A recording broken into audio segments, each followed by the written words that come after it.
ya me conocen, y vamos a hablar de un tema completamente distinto. De este tema yo le he hablado, laboratorio clínico de excelencia para el manejo, diagnóstico y manejo de la diabetes mellitus y sus complicaciones. Alce la mano los que pasan una semana sin ver un paciente con diabetes en el laboratorio. Bueno, ¿saben? Los que pasan un día sin ver un paciente con diabetes o prediabetes. Debo entender que no avanzaron porque todos ven pacientes todos los días.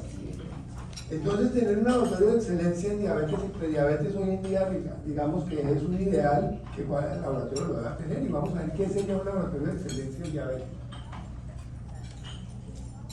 Bueno, mis conflictos de interés, vamos a hablar algo de las diversas formas de diabetes, de algo de las complicaciones, de los exámenes diagnósticos en el manejo, en el diagnóstico, en el manejo de la diabetes y de las complicaciones, y de algunas pruebas relacionadas. Lo primero que tengo que decir, y este está bastante actualizado, es el problema epidemiológico que tenemos con la diabetes. ¿Por qué usted, con toda certeza, nadie me levantó ni por descuidado ni por distraído la mano? Porque es que la respuesta es contundente. Están viendo muchos pacientes con diabetes. Y entonces, eso va a aumentar el 50% de aquí al 2045. En Colombia, hoy en día tenemos 3,5 millones de diabéticos prácticamente. Con una prevalencia que ya se acerca del 9.9 que reconoce la IDF. Hay estudios, hubo uno aquí en Cartagena, que encontraron los barrios de Cartagena hace 8 años, el 11.4%. Así que la cosa puede ser peor. Gasto, estamos gastando casi $4.000 por cada paciente diabético, es 4 veces más de lo que se gasta en un paciente no diabético. Y el no diagnóstico, casi el 40%, 1 de cada 12 adultos. La prevalencia está en aumento. Colombia, en este estudio que es clásico, pero vamos a ver un poquito los determinantes, cómo han evolucionado, es un país que le gusta tener récords. A nosotros nos gusta tener récords. Ahí tenemos 2 récords. Un récord, el que está en verdecito arriba, de tener pocos pacientes diagnosticados. Entonces, yo les voy a invitar a que realmente tengan bien afinado su laboratorio y marquen claro cuando los niveles no están normales. Vamos a repasar de los exámenes sencillos porque tenemos que ayudar en el diagnóstico. Muchos pacientes que no tienen diagnóstico tienen su examen ahí. Muchas veces pasó inadvertido por el médico, no se dio cuenta o no le creyó. Es que esa doctora es como loca, estaba como distraída. Por eso le puso 104 de glicemia, o por eso le puso 5,7 o 5,8 de mucosidad. Porque a veces el médico no le da el valor que merece el laboratorio. Perdón. Y el otro récord es mejores controlados. Y ahí nos estamos comparando con Escocia, Inglaterra, Tailandia, Irán, Estados Unidos y México. Y esta era una situación antigua, esto es del 2011, de hace 11 años. ¿Qué pasa ahora? En estos 10 años ha bajado el número de pacientes sin diagnóstico. O sea, hemos encontrado muchos de los diabéticos que sabíamos que teníamos y no los habíamos encontrado. Y el diagnóstico de no control ha aumentado y el controlados ha aumentado. O sea, estamos haciendo la tarea como grupo de salud en el país. ¿Cuáles son las necesidades no resueltas en diabetes? Tenemos que la meta de A1C, debajo de 7, que es la meta mínima que debemos tener en casi todos los pacientes, es solo de la mitad de las personas. Tenemos que solo el 46%, 47% hacia medio de la hemoglobina glucosilada en los últimos 6 meses. O sea, los médicos hacen seguimiento de la diabetes sin hemoglobina glucosilada y eso es una gran deficiencia. Sobrepeso, obesidad el 90% y el control del índice de masa corporal solamente en el 30%. Y la enfermedad cardiovascular sigue liderando y la diabetes es una de las causas más grandes de enfermedad cardiovascular y seguimos gastando toneladas de dinero, millones de pesos en diálisis. De la causa más común, hipertensión más diabetes en Colombia. Bueno, vamos a ver qué exámenes de laboratorio necesitamos. Entonces, pues depende. Si usted va a ver diabetes tipo 1, tipo 2, diabetes gestacional o va a haber otros tipos específicos de diabetes. En adultos, recordémonos a quién le deben tamizar, y pueden tamizar simplemente con glicemia en ayunas o glicemia en ayunas con hemoglobina glicosilada. A mí me encanta eso. Y me he quitado de encima un poco de gente mareada en el consultorio después de la carga de glucosa. Porque realmente si la hemoglobina glicosilada tiene norma NGSP, es suficiente para mí, y la prueba la dejo para algunos pacientes que tengo dudas, o con la prueba clásica. Familiares en primer grado de consanguinidad de diabetes. Por raza, por etnia, todos los hispanos, ahí estaríamos casi todos. Antecedente familiar cardiovascular, hipertensión, la dislipidemia metabólica, HDL bajos con triglicéridos elevados, ovario poliquístico, sedentarismo, acantosis nígrica, obesidad mórbida. Todas estas personas deberían ser evaluadas al menos una vez al año. Recordemos rápidamente, para que si alguien quiere recordar los valores de referencia que se consideran hoy estándar. Normal es tener 99 o menos de glicemia en ayunas con un ayuno decente, siquiera de 8 horas, y menos de 139 si se da la carga. Eso sería lo normal. Si tenemos de 100 a 125 es una glicemia alterada en ayunas, una forma de prediabetes. Si se tiene entre 140 y 199, tiene intolerancia a postcarga a los carbohidratos, otra forma de prediabetes. Si tenemos 126 o más, al menos en 2 ocasiones, tenemos diabetes. Si tenemos 200 en cualquier momento, tenemos uno de los 2 criterios para diabetes. Si tenemos una glucosilada A1C con norma NGSP, hasta 5,6 sería lo normal. Con 5,7 hasta 6,4 prediabetes y 6,5 o más diabetes.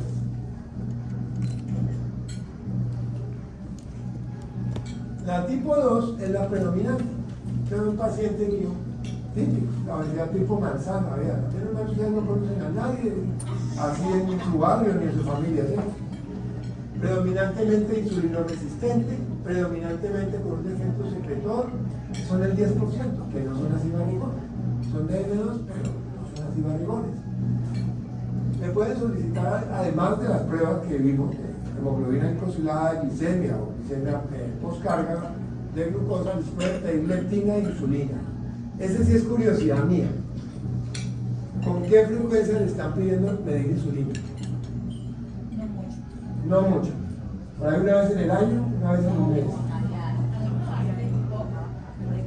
Poco. ¿Y leptina? Frecuente, están pidiendo frecuente leptina. Las leptinas realmente, las indicaciones de la leptina son complejas. Hay que conocer mucho de esto para saber cuándo salirse de la investigación y meterse en la práctica. Pero la indicación absoluta serían las lipodistrofias. Personas obesas, familiares que tengan varios, ellos medir leptina está baja, es un cáncer genético y tiene un tratamiento completamente distinto. La mayoría de los obesos mantienen leptina alta, que tienen resistencia a la insulina y a la leptina, y ambas van a estar altas. Hay gente que los pide, y yo como endocrino muchas veces, la leptina sí, pero la otra pues a veces. Bueno, recordemos de la diabetes unas perlitas. La sexta causa de muerte. Por ser diabético ya tienen de 5 a 10 años menos de vida, 2 a 4 veces más enfermedad cardiovascular. Yo cuando soy diabético les digo, mire, si usted tuviera un amigo de su curso que se infartó, usted iría a visitarlo, ¿cierto? Y le diría, amigo, cuídate, que tuviste un infarto. Si el tipo supiera la medicina y supiera que usted es diabético, le diría, cuídate tú también, que tenemos el mismo riesgo. Sí, entonces, también la ceguera, primera causa de ceguera, primera causa de amputación no traumática, realmente es la mina que la patas de mecha lenta, la diabetes. Insuficiencia renal, junto con hipertensión, primera causa en Colombia. Daño nervioso, neuropatía. Y eso es lo que la gente piensa. Para ver diabético, y todos esos 2 exámenes y listo, mi laboratorio es excelente en diabetes. Bueno, ténganlos bien, al menos hagan bien la glicemia y la hemoglobina, pero vamos a ver muchas otras cosas que les pueden interesar. Estudios de autoinmunidad, diabetes tipo 2, era raro, ¿cierto? Y si les pidieron esos exámenes, como estuvieron todos estos desocupados de este metaanálisis, encontraron entre el 1.5 al 11.7% de los casos con positividad en las pruebas de autoinmunidad. Entonces, más o menos el 10% de los diabéticos, muchas veces los que no son como ese paciente que mostré, pueden tener otros tipos de diabetes y los médicos no se han dado cuenta, porque el pobre paciente solo tiene hasta donde el médico sabe. Si no sabe, si no pide, pues no va a encontrar nunca que puede ser un caso distinto. Aquí resumo la fisiopatología de la diabetes, ustedes la saben, el tipo 1, niños que requieren insulina para vivir, dependiente de insulina, el tipo 2, el gordito que con el tiempo se vuelve diabético. Pero para resumir los puntos claves para el laboratorio, tengan en cuenta esto. La ocurrencia de la autoinmunidad ocurre antes de que se presente la diabetes. Cuando se presente la diabetes es porque ya se fundió la célula beta. Y como esto es genético y familiar, las pruebas de inmunidad van a servir no solo para el paciente, sino para su familia, para saber quién va a ser diabético también. O sea, estarían indicadas en los familiares de primer grado con sanguinidad. Y en el tipo 2, 90% con resistencia a la insulina, pues el péptido C y la insulina pueden estar altas. Y hay que tener en cuenta que cuando ya esa persona ya se volvió 20 años de diabetes, ya va a tener baja la insulina y baja el péptido C. Pero llegan a uno, una pobre señora que ya pesa 40 kilos con 2 allanazos así gordotes, regañándola porque no hacen la dieta.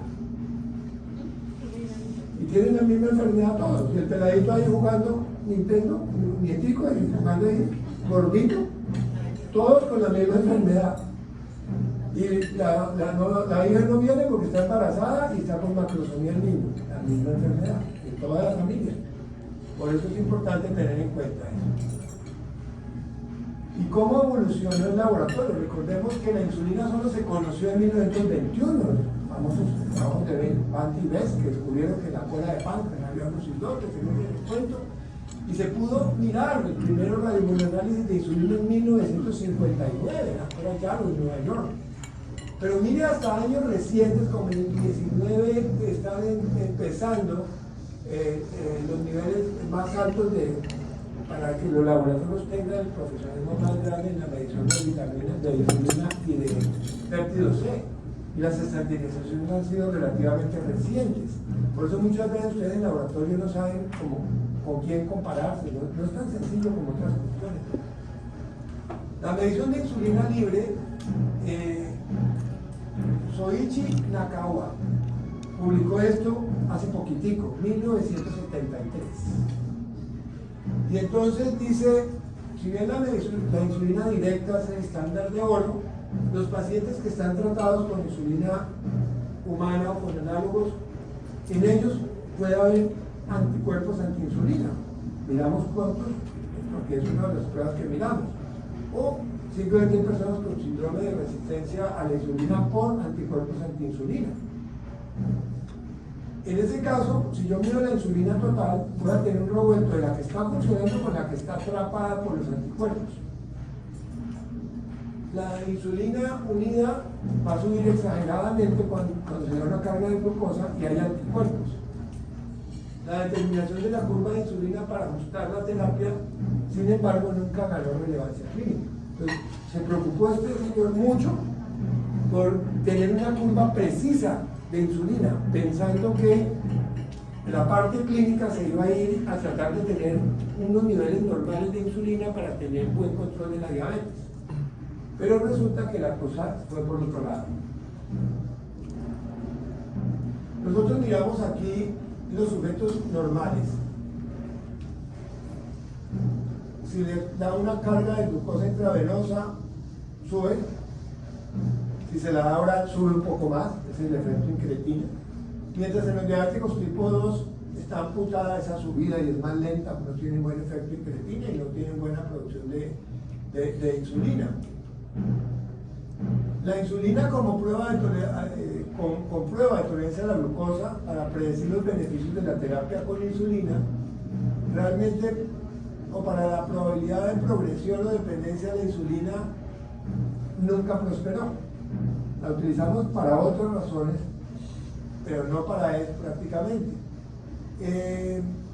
Porque la probabilidad de dependencia de insulina es relativa. En el tipo 1, pues sí o sí desde luego, el niño está en situación y se muere. O sea, pero comenzaron en urgencias Va a tener una luna de miel, quizás hasta la puede quitar un tiempo y luego va a requerirlo toda la vida, y si no entra en cetoacidosis se muere. O sea, no necesita un científico que le diga que esa es la única opción que tiene. Y en el tipo 2, cuando ya se agotan todos los tratamientos, llega el momento de usar insulina. Insulinizamos temprano hoy en día, inclusive, a veces después de un solo medicamento. Entonces, ponerse a medir insulina para ver si doy insulina o no, eso nadie lo hace en ninguna guía del mundo. Ya, sí puede haber interferencias si hay anticuerpos antiinsulina relativamente. Una opción sería, si usted necesita saber, hacer algún tipo de investigación, medirle en orina. O con cromatografía de columna, o simplemente con cualquier método, con precipitación con polietilenglucosa. Hay un estudio que muestra cómo usted la puede liberar y medir, si la necesita medir.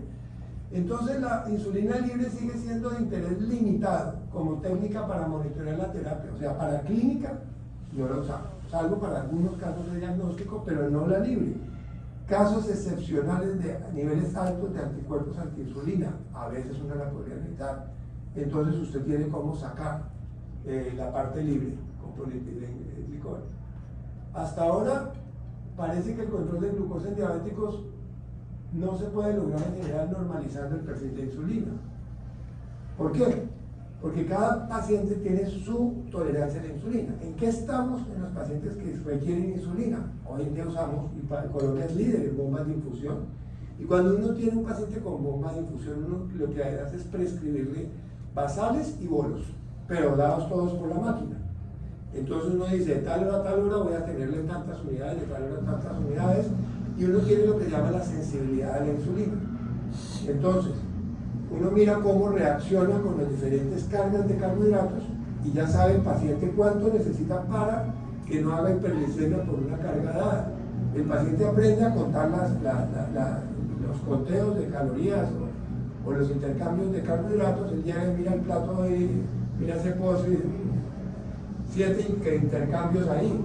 Como ya tiene una tabla de conversión, dice 7 y le da a la máquina la orden y ella le produce una liberación de la insulina a la bomba de lo que necesita para no hacer. Y fuera de eso tiene sensor continuo. El páncreas artificial, entonces si empieza a bajarse mucho, le dice, oh, se está bajando, y dentro de 15 minutos va a ser una hipoglucemia porque pues, quizás contó mal o reaccionó mal. Entonces estamos lejos de necesitar medir la insulina para eso, porque no nos va a decir nada, nos dice más en la respuesta de la insulina en ese contexto que les enseño. Bueno, recordemos que la insulina viene como proinsulina, preproinsulina, ¿sí? Con un péptido líder, las cadenas A y B, péptido C. El péptido C en sí podría ser la clave si ustedes sospechan que alguien no puede yo medir las cosas, por ejemplo la insulina, porque tiene interferencia con los anticuerpos. Pueden medir directamente. O cuando le está dando insulina exógena. En los estudios donde se quiere medir, ustedes ven, o el clínico está acostumbrado a ver cómo se comporta una insulina según se debe, porque hay unas lentas, unas intermedias, unas de acción larga, unas de muy larga. Tienen que medir, a veces viene insulina total, pero muchas veces desarrollan kits para los análogos, porque el anticuerpo puede cambiar. Y cuando comparan una insulina con otra, tienen un kit para cada una para estar seguros que están midiendo exactamente lo que quieren. La determinación del péptido C sería para diabéticos de insulinoterapia, para determinar la función secretora residual en un paciente con hiperinsulinismo endógeno, por ejemplo, con un insulinoma. Ahí sí que lo vuelve importante, porque en el insulinoma empieza a tener la misma clínica con hipoglucemias severas. A veces puede tener hasta insulina alta. Bueno, si uno operó y quiere ver la protección total, si es total realmente, el paciente mejoró, mide el péptido C, y si está en cero, pues fue total, ya no produce, ya bajó. Pero también existe el síndrome de Munchausen, en donde el paciente o su familiar le aplica insulina, pero no le dice al médico, el médico se rompe el cráneo tratando de averiguar la hipoglucemia, de dónde viene, y es que se está colocando. Eso es una enfermedad mental, sucede mucho en personal de salud, sobre todo. La hija del doctor no sé qué, la hija de la enfermera tal, el doctor tal, se está aplicando insulina y hasta va al hospital y todo el mundo haciendo pruebas buscando un insulinoma quién sabe dónde. Uno mide el péptido C, si está colocando insulina exógena no va a subir el péptido C. Sí, entonces si está alto, si tiene un problema, si está bajo, está colocando insulina, es que mandarles al psiquiatra.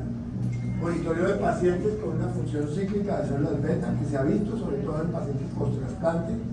Eso todavía no ha pegado bien, a pesar que llevamos 30 años trabajando, pero hay pacientes trasplantados inclusive en Colombia con trasplante que eventualmente van a necesitar péptido C.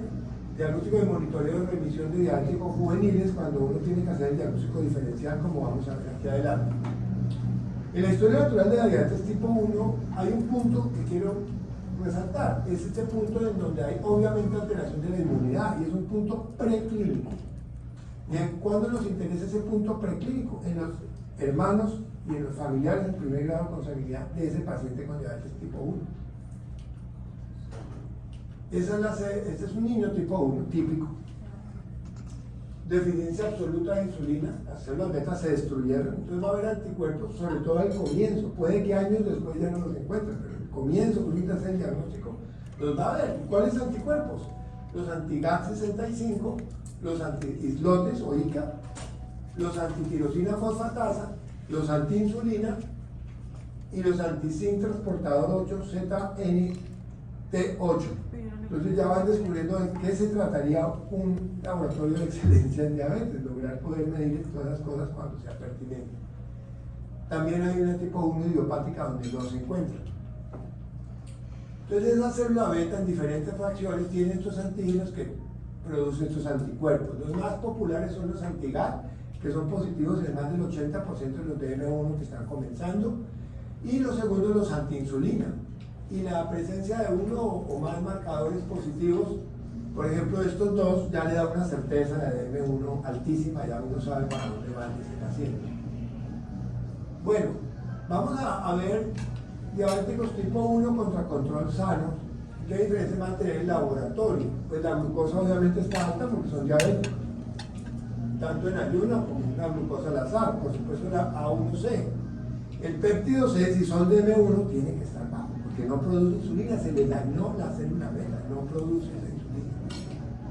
Y van a tener más positividad de los anticuerpos antiinsulina y los anti-GAT. Y miramos cómo el anti-GAT es por excelencia, y si van a hacer uno solo, por lo menos tengan anti-GAT. Sería el primero en medir en todo momento. Bueno, vamos a ver algo ante la insulina humana.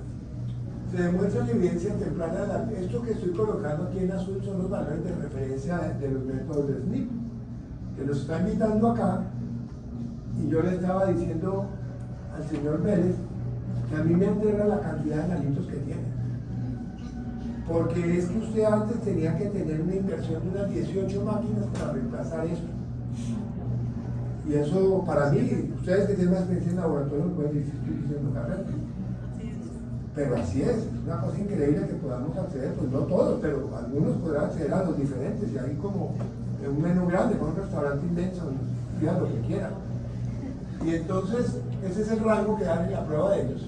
Para los anti-insulina, demuestra evidencia temprana de actividad de enfermedad autoinmune y puede ayudar al médico en predicción.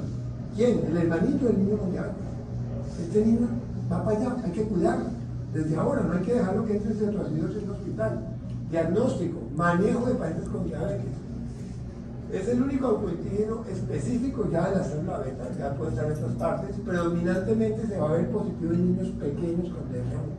En los pacientes grandes con DM1 ya no va a ser tan positivo. En pacientes sin insulina no tratados, 100% en los muy jóvenes, diabéticos tipo 1, y casi es ausente en los adultos tipo 1. Ya mayor, ya que lleva 20 años, tipo 1, le va a salir negativo. Valor predictivo positivo para medición de anticuerpos aumenta si se mide junto con anti-GAT o con IA2. Bueno, la insulina puede estar alta, la actividad cuantitativa de insulina en suelo humano puede estar alta en tumores secretores de insulina. En este caso no tienen diabetes, tienen hipoglucemia.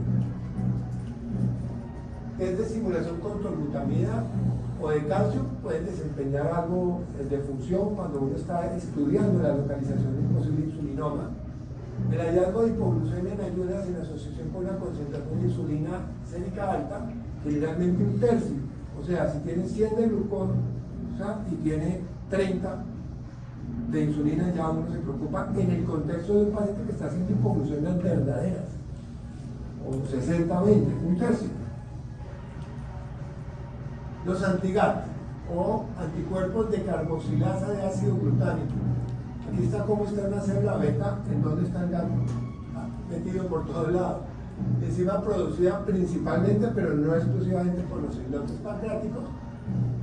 Simplemente le da evidencia, es la mejor evidencia de enfermedad autoinmune, predicción, diagnóstico y manejo del DM1, marcador predictivo de aparición en sus familiares. Puede ser útil para distinguir diabéticos insulinodependientes de los que no en historias clínicas ambiguas. Hay un síndrome raro, que es el síndrome de persona rígida, se llama Stiffman, pero de las mujeres también, o conocido como síndrome de hombre rígido, que se asocia con rigidez fluctuante, espasmos parotísticos de las piernas, y ellos pueden tener antiGAT positivo también. Bueno, varios anticuerpos, varias posibilidades de combinación, diferentes intersecciones y uniones de conjuntos. Por ejemplo, el GAT, la IA2, la antiinsulina, los citoplasmáticos de islotes o los CYP-ZNT8. Miramos en este estudio de 233 pacientes tipo 1 cómo se asocian, cómo podría un paciente eventualmente requerir más de 2 medirlos. Los más populares pues son los GAT, los antiinsulina, pero los otros pueden ser necesarios si uno quiere clasificar bien los pacientes tipo 1. Los anticuerpos anti-ZNT8 están los nuevos diabéticos tipo 1 entre el 60 al 80%, muy poquito en los controles y muy poquitos en los DM2, quizás son DM2 mal clasificados, y 30% en otros trastornos autoinmunes. En general, en los pacientes que no pudieron encontrar anticuerpos positivos y pensaban que era una DM1 idiopática y no inmunológica, el 26% de ellos va a aparecer con este tipo de anticuerpos, sea su indicación. Y obviamente el rendimiento es mucho mejor si se hace al tiempo con los demás islotes, con los demás anticuerpos. Ahora pasemos a otro tipo de diabetes, la tercera en frecuencia, la diabetes gestacional. Recuerden que hay una estrategia de un paso y una estrategia de 2 pasos para el diagnóstico. Esa estrategia de un paso es una prueba de 75 gramos de glucosa oral, ayunas 1 hora, 2 horas, entre la semana 24 a 28. Y la de 2 pasos es una carga en cualquier momento de 50 y después una carga de 100 si tuvo un valor positivo en la de 50. Y hay 2 escalas de medición distintas propuestas.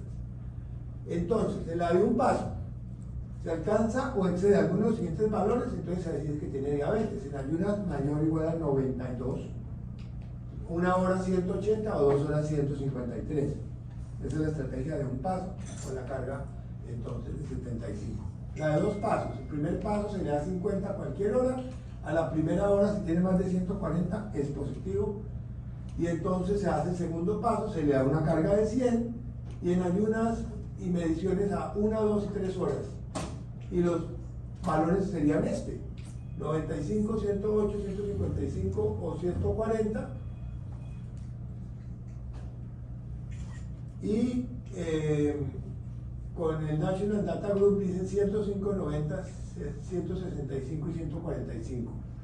No se han terminado de poner de acuerdo cuál clasificación usar, y hay una tendencia más grande, pero no muy chico, y es a usar la clasificación misma que los diabéticos normales, los mismos valores de referencia que una curva normal de glucosa o inclusive la pre y la post. El caso es que no se habla de prediabetes gestacional, o está normal o está diabético.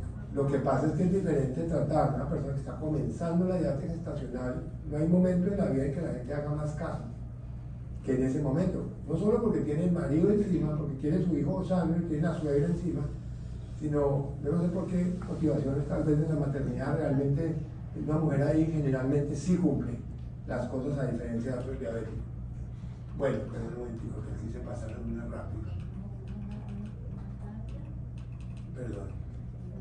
Entonces aquí estábamos viendo las dos valoraciones, la de Carpenter y la de NDDG. En la estrategia de un paso es la que más se recomienda. ¿Por qué razón? Porque el desenlace de preeclampsia tiene que ver también con esto, tiene menor tiempo para comenzar el tratamiento oportuno, la prefieren los pacientes, les toca someterse a 2 cargas de glucosa y es más costo efectivo. Bueno, pasamos a otra enfermedad. Y esta es la diabetes autoinmune en cámara lenta. Ya no hablamos de niños que hacen cetoacidosis, sino personas adultas mayores delgaditas, o por ejemplo una diabética, entre comillas, gestacional, que la hace antes de la semana 24 y que no aumentó peso y no tiene resistencia a la insulina. A mí, esa fue mi primera paciente de estas. Hoy en día oftalmóloga, trabaja en la clínica Mayo y finalmente le encontraron un tipo raro de esto. Aparecieron, en general entre 30 y 70 años, mayores casi como los de M2, no tan mayores como los de M2, pero no tan jóvenes como los de M1. Falta de requerimiento de insulina en los primeros 6 meses y positividad al anti-GAT o al anti-1A. Solo son entre el 2 al 14% de los que andan por ahí diciendo que tienen tipo 2. Entonces ustedes, cuando tomen las muestras y vean que es un diabético delgadito, tipo 2, ya ustedes dicen, de pronto es un tipo distinto de diabetes. Recordemos que el péptido C ahí en verde se separa de la insulina de la cadena A y B. Y eso es para recordar qué pasa. En el diagnóstico vamos a ver los diabéticos tipo 1, los LADA y los tipo 2. El péptido C entonces del tipo 2 está en 63 y el tipo 2 está en 424 y el tipo 1 en 63. El LADA en 225. La proinsulina en el tipo 2 está en casi 8, en el tipo 1 2,5 y en el LADA 5,5. O sea, está entre su merced y mi señora.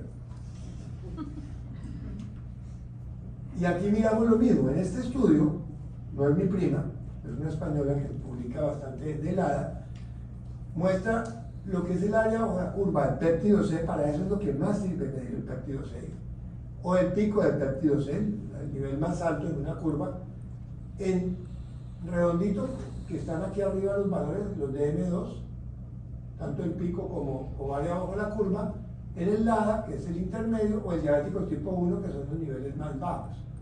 Y cambia un poco según la duración de la diabetes. Porque ¿qué pasa? Aún el diabético tipo 2 con los años va perdiendo la función de la célula beta, entonces produce menos pico y menos área bajo la curva. El LADA también va perdiendo y el tipo 1 la pierde, pero mucho más rápido. Esto es lo mismo, pero en números.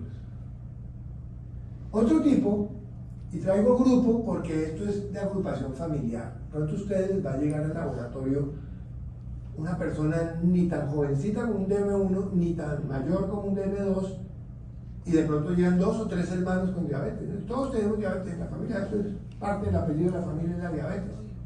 Y entonces hay que sospechar el MODI. ¿Cómo se caracteriza? Diagnóstico temprano, muchas veces antes de los 25 años, sin signos de resistencia a la insulina. O sea, no están barrigones, no tienen acantosis nítrica, no tienen triglicéridos altos, no tienen HDL bajo. Se preserva la secreción endógena de insulina, o sea, no requiere insulina.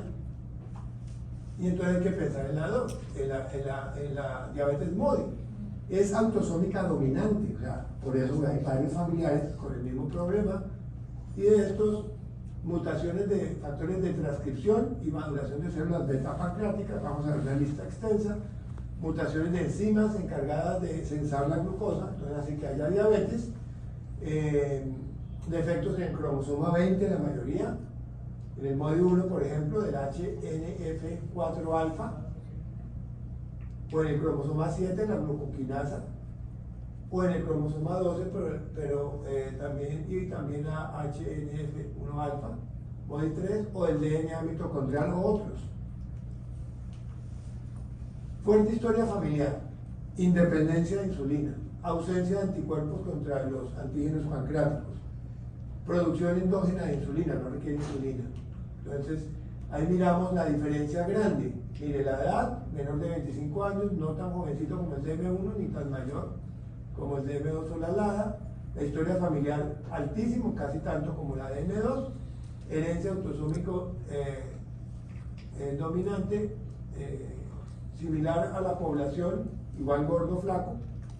No acantosis nítrica, poliuria variable, cetoacidosis rara, anticuerpos contra célula beta mucho menor que todas las demás formas de diabetes, inclusive que la de M2, péptido C normal, ni alto ni bajo como los otros. Bueno, y es la forma más común. Esos son realmente el 1 a 2% de los pacientes con DM2. Entonces ustedes me dicen que ven al menos un paciente diabético al día, por decir poco cada laboratorio, cada 100 días tienen uno de estos y no se han dado cuenta. O dos. 100 pacientes que ven, ustedes ven muchos. Una prevalencia en niños, 80% diagnosticados como a veces como tipo 1, a veces como tipo 2. Por ejemplo, un paciente que al menos uno menor de 25 años en 2 generaciones con anticuerpos negativos y respuesta persistente de péptido C, eso no es ni tipo 1 ni tipo 2. Glucosa estable, no complicaciones microvasculares, incremento en la prueba oral de glucosa, la hemoglobina glucosilada sube pero no tanto. El HDL normal, puede tener glucosuria, hiperglicemia progresiva, puede haber macrosomía. Entonces los análisis para este tipo de 3 marcadores, que serían el 94% de los casos, sería lo pertinente en ese caso. Aquí miramos diferentes formas, no son todas, solamente estos 3 que les marco le dan el 32, el 52 y el 10%, o sea, la gran mayoría los va a diagnosticar en eso. Y hay una minoría que no son solo la 4, 5, 6, ahí están los marcadores, donde está el defecto genético, sino 13 y hay 14 también, que ya sería pues una cuestión mucho más rara. Aquí está otra lista de los 6 primeros y cuál es la secuenciación completa de los test genéticos que se necesitan para el código. ¿Y por qué el diagnóstico es importante? Para optimizar el tratamiento, para guiarnos en el futuro manejo.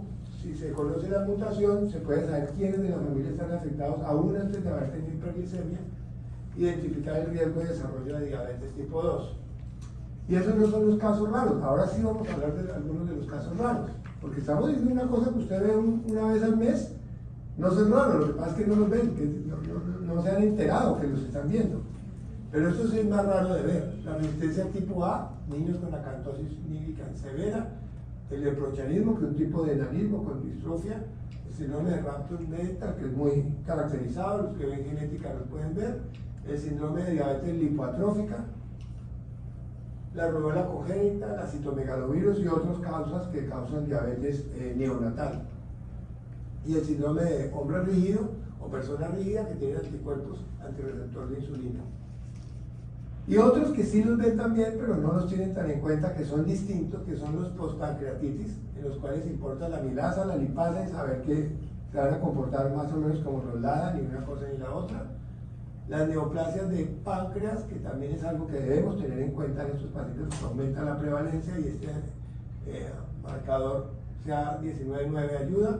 La hemocromatosis, que puede causar varias deficiencias endocrinas, inclusive la diabetes, asociada muchas veces con hipogonadismo y cirrosis, en donde la medición de cosas como hierro, ferritina es necesaria. Las endocrinopatías, que también producen diabetes secundaria, como la acromegalia, donde necesitamos la hormona de crecimiento, el IGF-1, el síndrome de Cushing, el glucagenoma, donde necesitaríamos la medición del glucagón, el feocromocitoma, donde aumentar metanefrinas y ácido varilmandélico, el hipertiroidismo, donde necesitamos no solo las hormonas tiroideas, sino también los anticuerpos contra el receptor de TSH, fundamental hoy en día, lo estamos usando tanto en el diagnóstico como en el manejo. Los tumores indiferenciados, como el somatocinoma, pues necesitamos la cromogranina A, el aldosteronomas y otros. Entonces, hablemos de complicaciones ahora. Recordemos, el diabético vive de 5 a 10 años más, básicamente porque tienen más cáncer, porque tienen más problemas cardiovasculares y porque se mueren también de otras causas más que todos los demás. Los costos de la diabetes fuera de los medicamentos se los lleva sobre todo la enfermedad cardiovascular, cerebrovascular, amputaciones, la nefropatía y la neuropatía.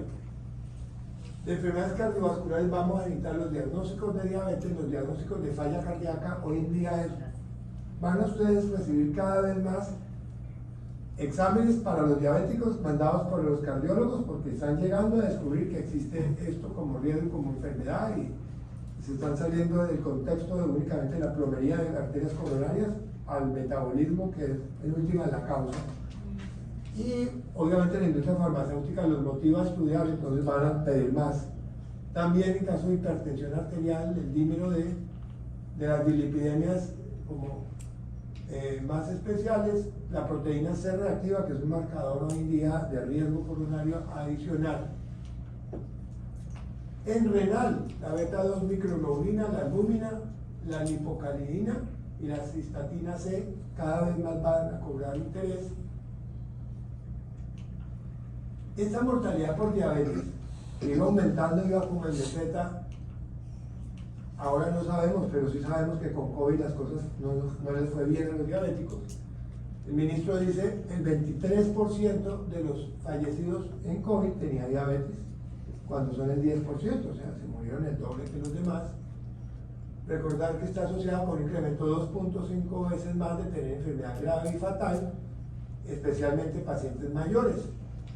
Ellos realmente están preinflamados, o sea que esta enfermedad de tormenta inflamatoria de citoquinas pues les da más duro y por eso se mueren más. Entonces, como conclusión podemos decir que la diabetes es una enfermedad prevalente con cierta importancia y tendencia en todo el mundo a aumentar. Tanto los diversos tipos de diabetes necesitan un diagnóstico adecuado, para eso necesitan laboratorios de excelencia. Ya nos entendemos distinto qué es un laboratorio de excelencia, por encima de hacer bien la hemoglobina glicosilada y la glicemia. Seguimiento de la diabetes y sus complicaciones requiere un laboratorio de excelencia, por todos los que mencionamos. Y otra vez agradezco a la gente de Endoker que me ayuda a tener todas estas experiencias. Y creo que tenemos el micrófono aquí para quien quiera hacer preguntas. ¿Alguien tiene alguna pregunta? Creo que el postre no nos alcanzó hasta ahora, porque ya llegaron. Por lo contrario, no comimos el postre con... Se comieron el postre con culpa. No, pero me imagino que Nicolás contrató un postre sin azúcar. No, tiene más azúcar, no me puede comer ni la mitad. Como la Coca-Cola.